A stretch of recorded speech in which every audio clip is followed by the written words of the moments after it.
সবাইকে স্বাগত জানাচ্ছি গ্লোবাল ভিউজে। আপনাদের সঙ্গে আছি আমি সুস্মিতা দাস।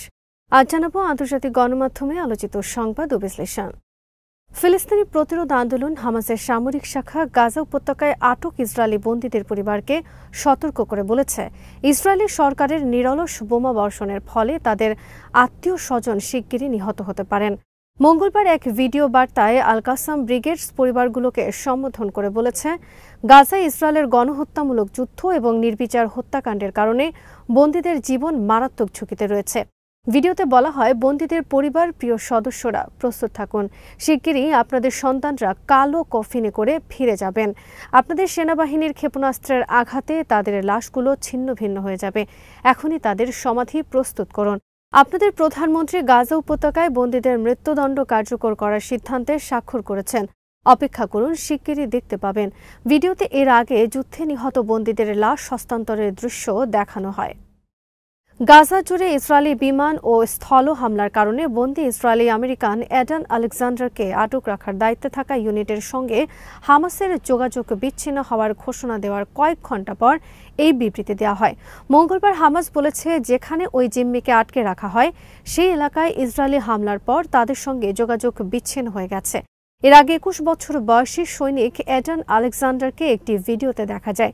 ভিডিওটি প্রকাশ করেছিল ওই হামাসের মুখপাত্র আবু উবাইদা এক বিবৃতিতে বলেন, আমরা ঘোষণা করছি যে সৈন্য অ্যাডান আলেকজান্ডারকে আটককারী গোষ্ঠীর অবস্থানে সরাসরি ইসরায়েলি হামলার পর তাদের সঙ্গে আমাদের যোগাযোগ বিচ্ছিন্ন হয়ে গেছে। আমরা তাদের কাছে পৌঁছানোর চেষ্টা করছি। 2023 সালে ইসরায়েলে হামাসের অভিযানের সময় 251 জনকে বন্দী করে গাজায় আনা হয়। এর মধ্যে 59 জন বর্তমানে গাজায় আছেন। তাদের মধ্যে 24 জন জীবিত বলে মনে করা হয়।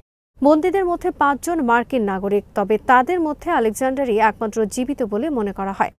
গত শনিবার হামাস আলেকজান্ডারের একটি ভিডিও প্রকাশ করে, যেখানে তিনি ইসরায়েলি প্রধানমন্ত্রী বেঞ্জামিন নেতানিয়াহু এবং মার্কিন প্রেসিডেন্ট ডোনাল্ড ট্রাম্পের কাছে তার মুক্তির জন্য হামাসের সঙ্গে আলোচনায় অনুরোধ জানান। ভিডিওতে তিনি জিজ্ঞেস করেন, আমি এখনও কেন বন্দী? এই ভিডিও এমন এক সময় প্রকাশিত হয় যখন ইহুদিরা স্বাধীনতা উদযাপনের সপ্তাহব্যাপী উৎসব পাস ওভার পালন শুরু করেন।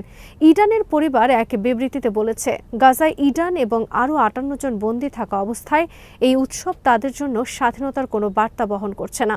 তিনি বন্দী মুক্তিতে আন্তরিক পদক্ষেপ না নেওয়ার জন্য নেতানিয়াহুর সরকারকে অভিযুক্ত করেন। বিদেশে হামাসের রাজনৈতিক ব্যুরোর প্রধান সামি আবু জুহরি মঙ্গলবার এক বিবৃতিতে বলেছেন, তাদের চিন্তায় আত্মসমর্পণ বলতে কিছু নেই। ইসরায়েলি প্রধানমন্ত্রী নিজস্ব রাজনৈতিক অস্তিত্ব রক্ষার জন্য গাজা উপত্যকায় নির্লজ্জ গণহত্যা চালিয়ে যাচ্ছেন বলে মন্তব্য করেন তিনি। জুহরি বলেন, ফিলিস্তিনিরা কখনো আত্মসমর্পণ করেননি। সাহসী ফিলিস্তিনি জাতির গৌরব রক্ষায় এ পথেই চলব আমরা।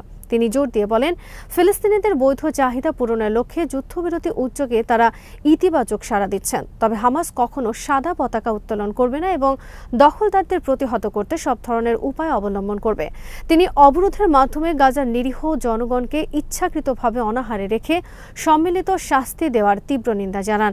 আবু জুহরি বলেন, দখলদাররা গণহত্যা চালাচ্ছে, নিরীহ পরিবারগুলোকে লক্ষ্যবস্তু করছে এবং শিশুদের অনাহারে রেখে হত্যাযজ্ঞ চালাচ্ছে। তিনি মার্কিন প্রেসিডেন্টের সমালোচনা করে বলেন, ডোনাল্ড ট্রাম্প ইসরায়েলকে ব্যাপকভাবে অস্ত্র সরবরাহ করে এবং নেতানিয়াহুকে শাস্তি পাওয়া থেকে রক্ষা করে গাজায় রক্তপাত ও ধ্বংসযজ্ঞে সহযোগিতা করতে যাচ্ছেন। গাজার মানুষকে নির্বিচার হত্যায় ট্রাম্পও সমান অপরাধী বলে মন্তব্য করেন তিনি। বিবৃতিতে গাজার মানবিক বিপর্যয়ের মুখে নীরব থাকায় আরব দেশগুলোর সমালোচনা করেন আবু জুহরি। আরব শাসকদের উদ্দেশ্যে তিনি বলেন, 1.5 মাস ধরে গাজায় এক টুকরো রুটি বা এক বোতল পানি প্রবেশ করেনি। আপনাদের লজ্জা হয় না? গাজার বাসিন্দারা ভয়াবহ পরিস্থিতিতে বসবাস করছেন, আর আপনারা নেতানিয়াহুর ইচ্ছার কাছে আত্মসমর্পণ করেছেন। এদিকে 1.5 বছরের আগ্রাসনে 51,000 মানুষকে হত্যার পর গাজায় যুদ্ধবিরতির জন্য নতুন একটি প্রস্তাব দিয়েছে ইসরায়েল।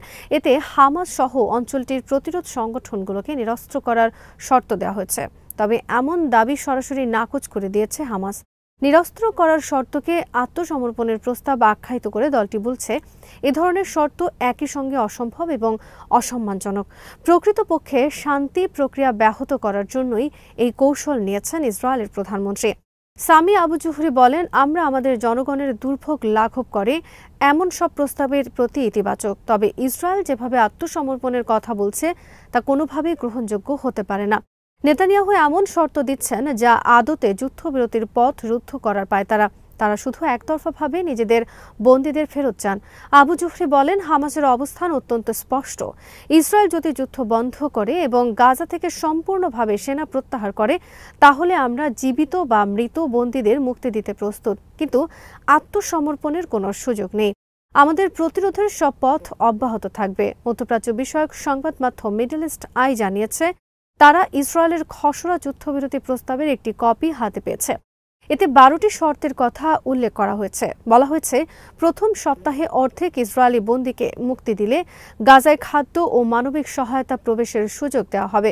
রয়টার্স জানিয়েছে, মধ্যস্থতাকারী দেশ মিশর ও কাতারের প্রতিনিধিদের মাধ্যমে সম্প্রতি হামাসের কাছে ওই খসড়া প্রস্তাব পৌঁছে দেয় ইসরায়েল।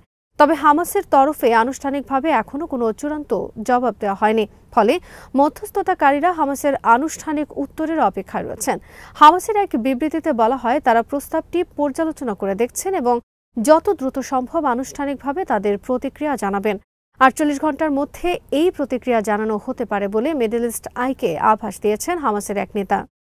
গাজায় চলমান গণহত্যার প্রতিবাদে ইসরায়েলি নাগরিকদের প্রবেশে নিষেধাজ্ঞা জারি করেছে মালদ্বীপ। মঙ্গলবার দেশটির প্রেসিডেন্ট মোহাম্মদ মুইজ্জু পার্লামেন্টে অনুমোদিত একটি আইনে স্বাক্ষর করে এই নিষেধাজ্ঞা কার্যকর করেন। প্রেসিডেন্টের দপ্তর থেকে এক বিবৃতিতে বলা হয়েছে, ফিলিস্তিনি জনগণের বিরুদ্ধে ইসরায়েলের চলমান নির্মমতা ও গণহত্যার প্রতিক্রিয়ায় সরকারের দৃঢ় অবস্থান এই সিদ্ধান্তের মধ্য দিয়ে প্রতিফলিত হয়েছে। মালদ্বীপ ফিলিস্তিনি জনগণের সঙ্গে অটল সংহতি পুনর্ব্যক্ত করছে। মুইজ্জুর দপ্তরের একজন মুখপাত্র জানান, নিষেধাজ্ঞাটি তাৎক্ষণিকভাবে কার্যকর হবে। মুসলিম সংখ্যাগরিষ্ঠ এই দ্বীপরাষ্ট্রটি বিশ্বের বিলাসবহুল পর্যটন গন্তব্যগুলোর একটি। ফেব্রুয়ারিতে মালদ্বীপে 59 জন ইসরায়েলি পর্যটক ভ্রমণ করেছিলেন, যেখানে একই সময় মোট বিদেশি পর্যটকের সংখ্যা ছিল 2,14,000। মালদ্বীপ 1990-এর দশকের শুরুর দিকে ইসরায়েলি পর্যটকদের উপর থেকে আগের নিষেধাজ্ঞা তুলে নেয় এবং 2010 সালে দুই দেশের কূটনৈতিক সম্পর্ক পুনঃস্থাপনের চেষ্টা করে। তবে গাজা যুদ্ধ ঘিরে দেশটির সরকার ও বিরোধী দলের পক্ষ থেকে ইসরায়েলিদের নিষিদ্ধ করার দাবিতে চাপ তৈরি হয়। ইসরায়েল গত বছর তার নাগরিকদের মালদ্বীপ ভ্রমণে সতর্ক থাকতে বলেছিল। ফ্রান্সের প্রেসিডেন্ট ইমানুয়েল ম্যাক্রো গাজার হাসপাতালে ইসরায়েলের হামলায় ক্ষুব্ধ। মানুষের দুর্দশা বন্ধ করতে চান তিনি। ইসরায়েলের প্রধানমন্ত্রী নেতানিয়াহুকে ম্যাক্রো বলেছেন, গাজায় মানুষের দুর্দশা যেন অবিলম্বে বন্ধ হয়। ফরাসি প্রেসিডেন্ট ইসরায়েলের প্রধানমন্ত্রীকে বলেছেন, একমাত্র যুদ্ধবিরতি হলেই বাকি পণবন্দীরা মুক্তি পাবে। মঙ্গলবার নেতানিয়াহুর সঙ্গে ফোনে কথা বলেন ম্যাক্রো। তারপর এক্সে তিনি লিখেছেন, গাজার বেসামরিক মানুষের দুর্দশা বন্ধ হওয়া দরকার। মানবিক ত্রাণ সাহায্য গাজায় পৌঁছানোর ক্ষেত্রে কোনো বাধা দেওয়া উচিত নয়। জাতিসংঘ জানিয়েছে, কয়েক সপ্তাহ ধরে গাজায় কোনো ত্রাণ সাহায্য যায়নি, ফলে পরিস্থিতি আরও খারাপ হয়েছে। গত সপ্তাহে ম্যাক্রো বলেছিলেন, আগামী জুনে জাতিসংঘের সম্মেলনে ফিলিস্তিনি রাষ্ট্রকে ফ্রান্স স্বীকৃতি দিতে পারে। ইসরায়েল জানিয়েছে, স্বীকৃতি দেওয়ার সময় এখনও আসেনি। নেতানিয়াহুর অফিস এক বিবৃতিতে বলেছে, তারা ফরাসি প্রেসিডেন্টের এই প্রস্তাবের তীব্র বিরোধী, কারণ এই স্বীকৃতির অর্থ হল সন্ত্রাসকে পুরস্কৃত করা। আনাদোলুর খবরে বলা হয়, গাজা উপত্যকা জুড়ে ইসরায়েলের নৃশংস হামলা থামছে না। ইসরায়েলি হত্যাযোগ্য থেকে বাদ পড়ছে না শিশুরাও। চলমান নৃশংসতার মধ্যে ইসরায়েলের প্রধানমন্ত্রী মঙ্গলবার গাজার উত্তরাঞ্চলে সফর করেছেন বলে জানিয়েছে তার দফতর। যুদ্ধবিধ্বস্ত গাজায় চলমান বিমান ও স্থল অভিযান চালিয়ে যাওয়ার মধ্যেই এই সফরটি অনুষ্ঠিত হয়। তবে সফরের বিষয়ে বিস্তারিত আর কোনো তথ্য প্রকাশ করেনি নেতানিয়াহুর কার্যালয়। আল জাজিরার খবরে বলা হয়, ইসরায়েলি হামলায় মঙ্গলবার সকাল থেকে বুধবার সকাল পর্যন্ত অন্তত 23 ফিলিস্তিনি নিহত হয়েছেন। গাজার স্বাস্থ্য মন্ত্রণালয়ের হিসাবে 2023 সালের অক্টোবর থেকে গাজায় ইসরায়েলের নির্বিচার হামলায় এই পর্যন্ত প্রায় 51,000 মানুষ নিহত হয়েছেন। আহত হয়েছেন অন্তত 1.25 লাখ মানুষ। নিহত ব্যক্তিদের মধ্যে 15,000-এর বেশি শিশু রয়েছে বলে চলতি মাসের শুরুর দিকে জানিয়েছিল জাতিসংঘের শিশু তহবিল ইউনিসেফ। আহত হয়েছে 34,000-এর বেশি শিশু। মঙ্গলবার গাজার মন্ত্রণালয় জানিয়েছে, হামলায় এই পর্যন্ত গাজার অন্তত 1,400 স্বাস্থ্যকর্মী নিহত হয়েছে। 360 জন স্বাস্থ্যকর্মীকে ধরে নিয়ে গেছে ইসরায়েল। আজ এখানেই শেষ করছি। সবাই ভালো থাকুন, সুস্থ থাকুন আর দেখতে থাকুন বিডি ভিউজ। চ্যানেলটি ভালো লাগলে সাবস্ক্রাইব করুন। সংযুক্ত থাকুন আমাদের ফেসবুক পেজে।